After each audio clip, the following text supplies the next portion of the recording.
talk to me about Parramatta because, actually, you know what? Don't you talk to me, Scope. Brad Arthur, you talk to me about Parramatta.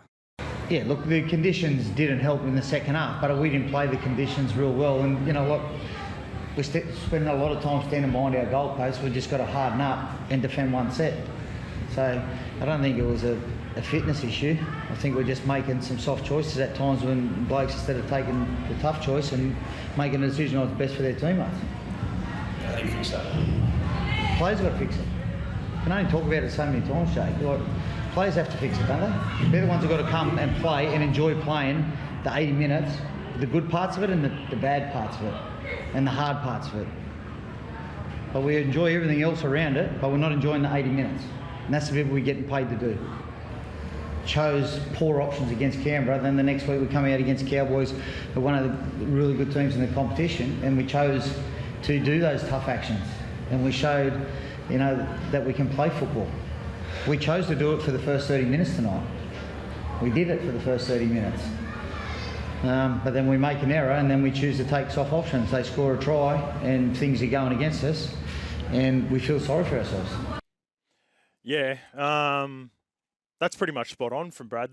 The one issue I have with it, and you can take a lot out of press conferences. I actually watched this in full as well. Gutho sort of, I think, nailed it. The hardest part when you're in this position, like the Parramatta Eels are in right now, where they've got talent in the team, but they're underperforming. Yeah. They've got probably the Parramatta Eels for me and the Sydney Roosters are just as frustrating if you're a fan or a member or just even just watching them as a neutral missile, their performances to start the year. And it probably even drags on a little bit to last year where the Eels didn't make the 8. The Roosters limped in and did their best work late and just made it in there. Because they've got too much talent on the roster. But what Gutho said probably just a couple of minutes later was it's not just one person that's doing it. Yeah. So it makes it very hard to make decisions on who should come in and come out because – one player, 2 or 3 players might play poorly last night, the week before, or the game before the Cowboys, because they were pretty good against the Cowboys. Against the Tigers, there's probably 2 or 3 other players.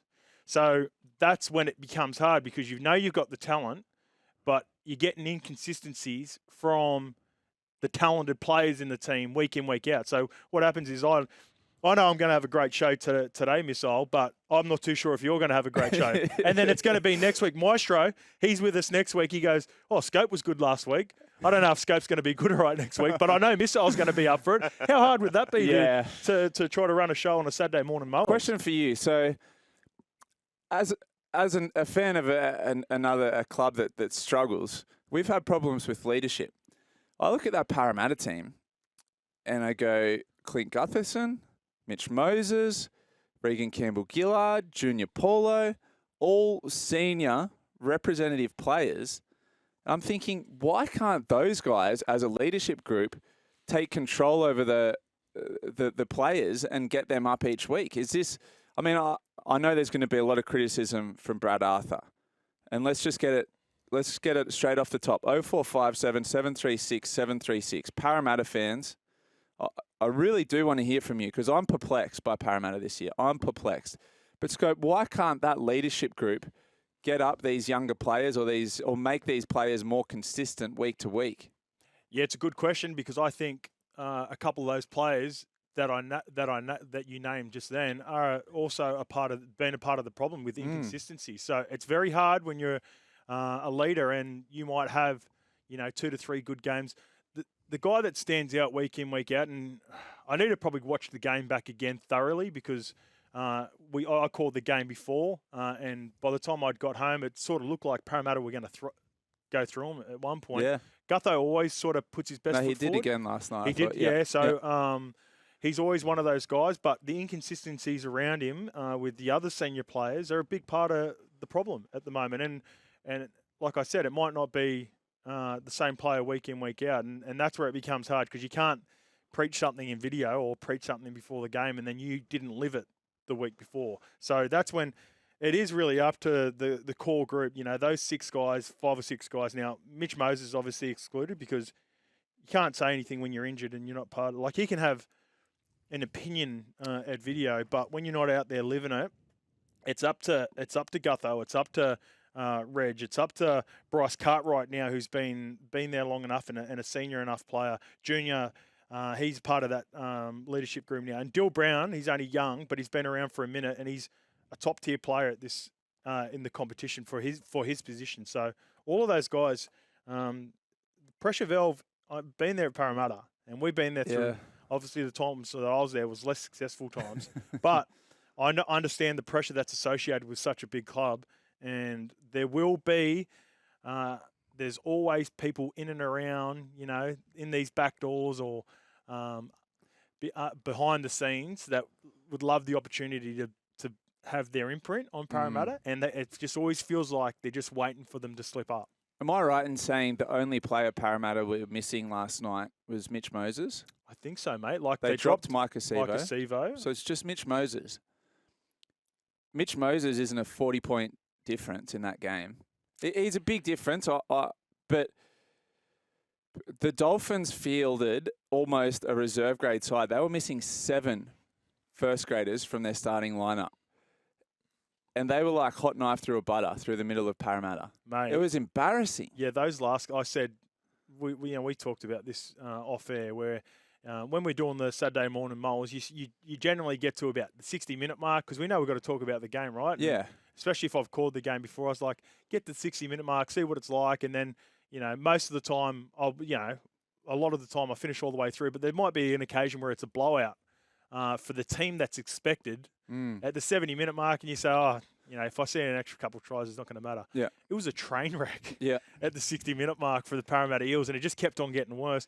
And when you see Max Plath going over for a double, and this is respectfully to Max Plath, who him, Oren Keeley, and the young fella Trey Fuller at the back, like those guys look like guys that you'd go, they look a little bit out of their, just physically, they said they could get dominated by Queensland Cup players. Yeah. They were outstanding last night. Yep. And that is huge because they went against a team that had 2 New South Wales Origin front rowers. We all think probably Jermaine Hopgood's going to be thereabouts for Origin this year with all the injuries. He was 18th man last year. It's just not good enough. Ryan Madison, he played Origin for New South Wales. Yep. Brycey Cartwright has been touted as an Origin player. Like, it's not good enough from the Parramatta Eels. What helped Parramatta, the Dolphins, 4 from 9 in conversions, so that's an extra 10 points. So the old, if you concede 50 points, put a line through them, they can't win the comp. Well, So they didn't concede 50 points, but 10 points left on the table for the Dolphins, and Parramatta scored that really late try through Dylan Brown to save face a little. But, man, Parramatta fans, 0457 736 736. Let us know what you thought of last night. Is it the players? Is it the coach? Is it the game plan? Or, tinfoil hat, is it Darwin before the break? Tinfoil hat's back on. Darwin. What's going on in Darwin? Look, I don't even know if this is a conspiracy, the theory, just more my opinion on the Eels taking the game to Darwin. It's great for the community up in Darwin. I think it started off like a good concept for Parramatta. They had some success up there. But the advantage that the Parramatta Eels had up there has now turned into a disadvantage. So this is 3 years in a row now. They got dusted by the Broncos last year. I'm pretty sure the year before they got dusted by the Cowboys. And now they've been dusted by the Dolphins. I think it's creating PTSD. Yeah. I think they said they've lost 7 of their last 8 in Darwin. Oh, really? I thought it was... They said something like that. I think they said they've won their first 3 up there, so it was something like a 10-year deal. Yeah, Maestro, can you have a look at that for us, please, mate? Just their last few years. So they've gone 2020. Yep. Eels Broncos, 21 Eels Broncos, 22 Eels Cowboys, 23 Eels Broncos, 24 Eels Dolphins. Yeah, all Queensland teams. Yeah, all Queensland teams, and I believe that's due to the travel factor and the travel of costs. So maybe part of me thinks that the NRL is obviously involved in growing the game outside of it. So if the NRL are going to chip in, pay for flights, etc., it's cheaper for the Queensland team. So that's why. Again, it's another thing that I sort of brought up a couple of years ago. Why do Parra keep? They've taken. This is around the Cowboys time when the Cowboys stumped them a couple of years ago. Yeah. What do they keep telling? They're the closest team to those sorts of conditions, who train in it all off season. They get it at the start of the year. So it's just basically like a home game for the Cowboys. In the post-game interviews, Jeremy Marshall-King and Trey Fuller both saying we're more used to these conditions. This isn't anything new for us because they're from Queensland. Yeah, they look For strong. Parramatta, in the back end, didn't they? Yeah, I mean, for Parramatta, surely at some point you say, we've got to make a decision between off-field revenue and on-field success, because you're basically sacrificing a game each year. If I'm a Parramatta member, I'm filthy because I pay for a season membership, and that's one game I cannot go to. B, we're going up there, giving away our home advantage, playing Queensland teams, and more often than not, losing. It's the fashion in which they lose, which is really important. Correct. Too. And C, we go up there, we get thumped, we're dehydrated, takes an extra day or two to recover after those conditions. Plus, I've then got travel time to and from Darwin. Chances are Parramatta lose next weekend as well because they're so rattled after that game. They were out on their feet. Their hydration levels would be through the floor. The travel the next day. The players are interstate. They're probably going out and getting on the piss as well.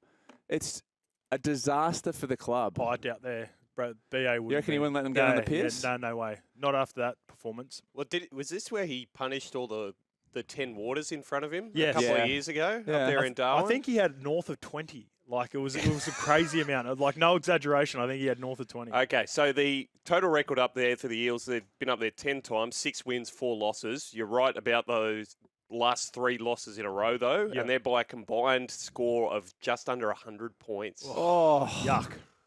Not a good last 3 years up So there. if I'm Parramatta, apparently this deal goes through to 2016. And so 2026? 2026, sorry. Yeah. 2026. So they've got a few more years of this yet. But if I'm Parramatta, I'm sitting down, I'm reviewing this deal because they're obviously sponsored by the Northern Territory. They have that on their jersey, something around the Northern Territory. I'm sitting down and I'm saying, look, we'll do 2 or 3 fan days up there off-season. We'll do something around Origin time. We'll send players up. But we cannot take another game up there and get thumped like this. And if it means we take the revenue out from the Northern Territory sponsorship, then so be it. Because Brad Arthur's job is now on the line. They had a really good win last week against the Cowboys at home. Quieted the noise for a little bit. Quieted the noise. They could have been at Parramatta Stadium again this week. Yep. They probably beat the Dolphins at Parramatta Stadium because they are a different team in Parramatta. All that noise goes away. They take out the travel. They take out the dehydration. This is a season-affecting loss for Parramatta. And whilst the players have to take accountability for it, a factor in this is the fact that they're taking home games to Darwin. Yeah, good point. The third point I think stands out the most now. This competition has shown that generally when a team gets thumped in the fashion that the Parramatta Eels did, there's going to be a reaction from it. Like, teams normally bounce back pretty good. This year, the competition is so close. But around the dehydration factors and acclimatising back and getting yourself in that position, I think it's going to be very hard for them to renege on a contract that they've got to go play up the next couple of years. But if I'm the Parramatta Eels, this is a non-negotiable. They're going good this year. They're really good. They're at the top ladder. Give us Canberra Raiders up there. Yeah, we've got.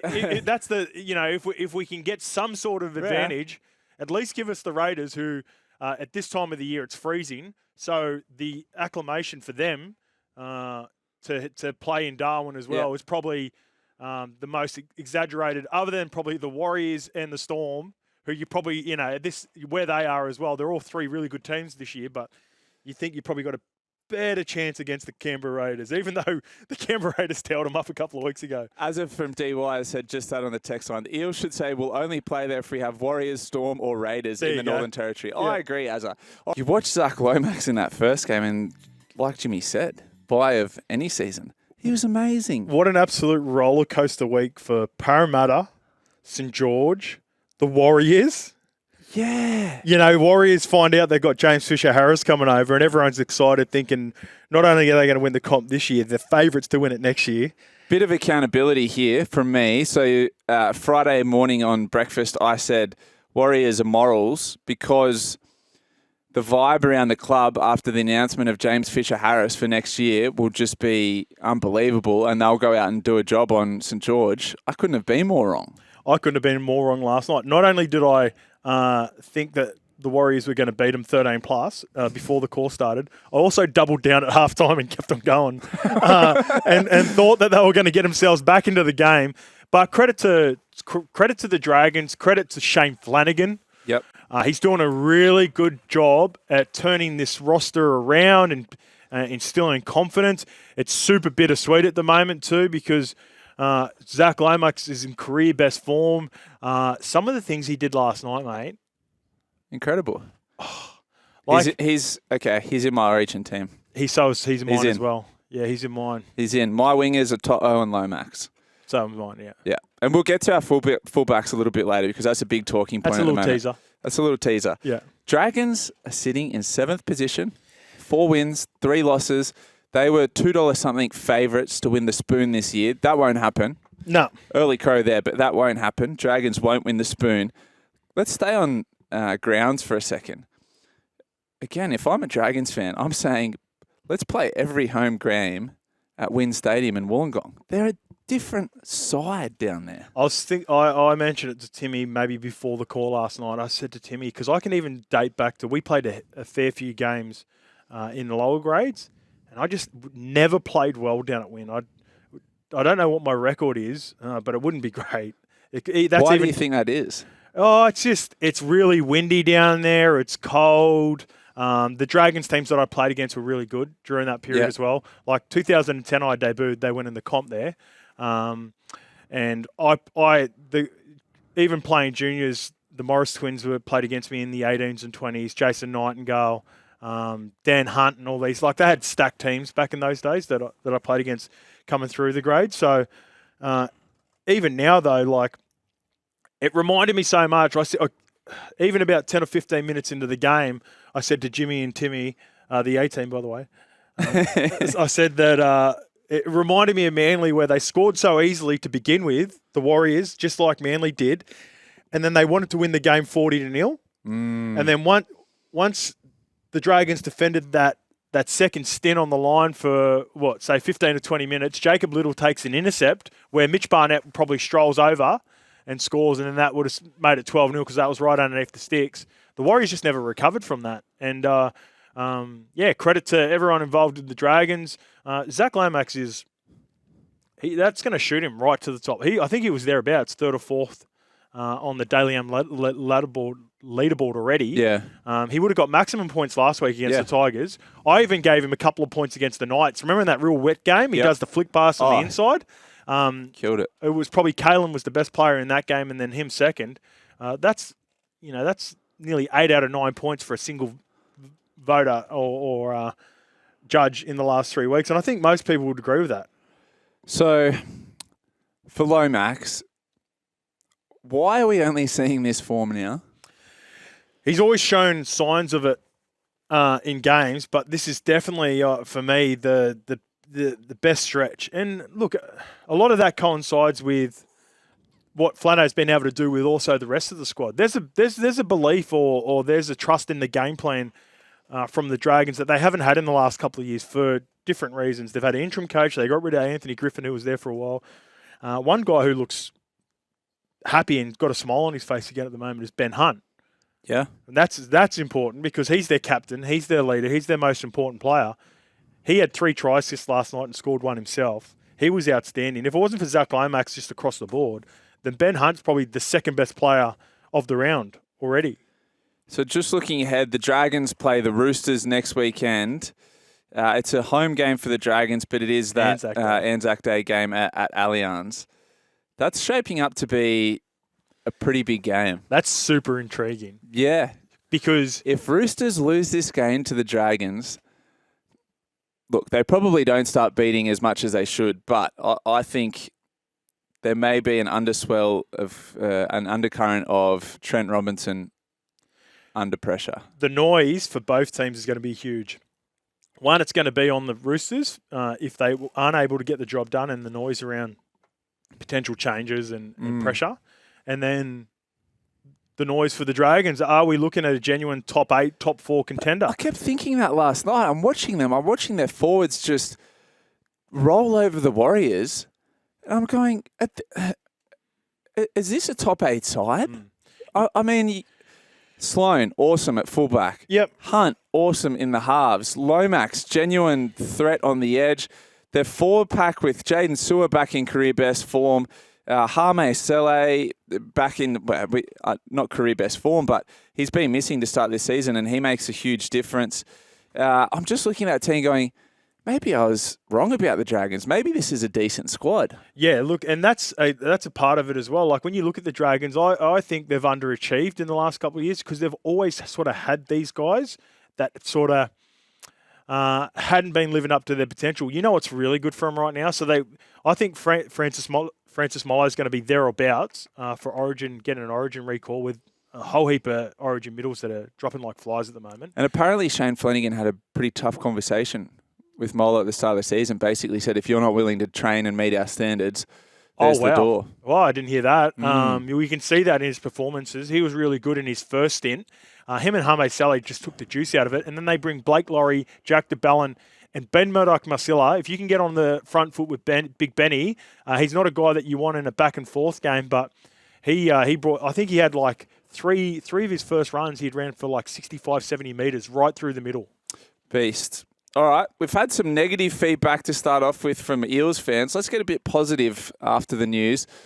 Let's take some texts and calls from Dragons fans. 0457 736 736. Dragons fans, jump on. Your time to gloat, to celebrate, and to talk up your chances next week against the Roosters.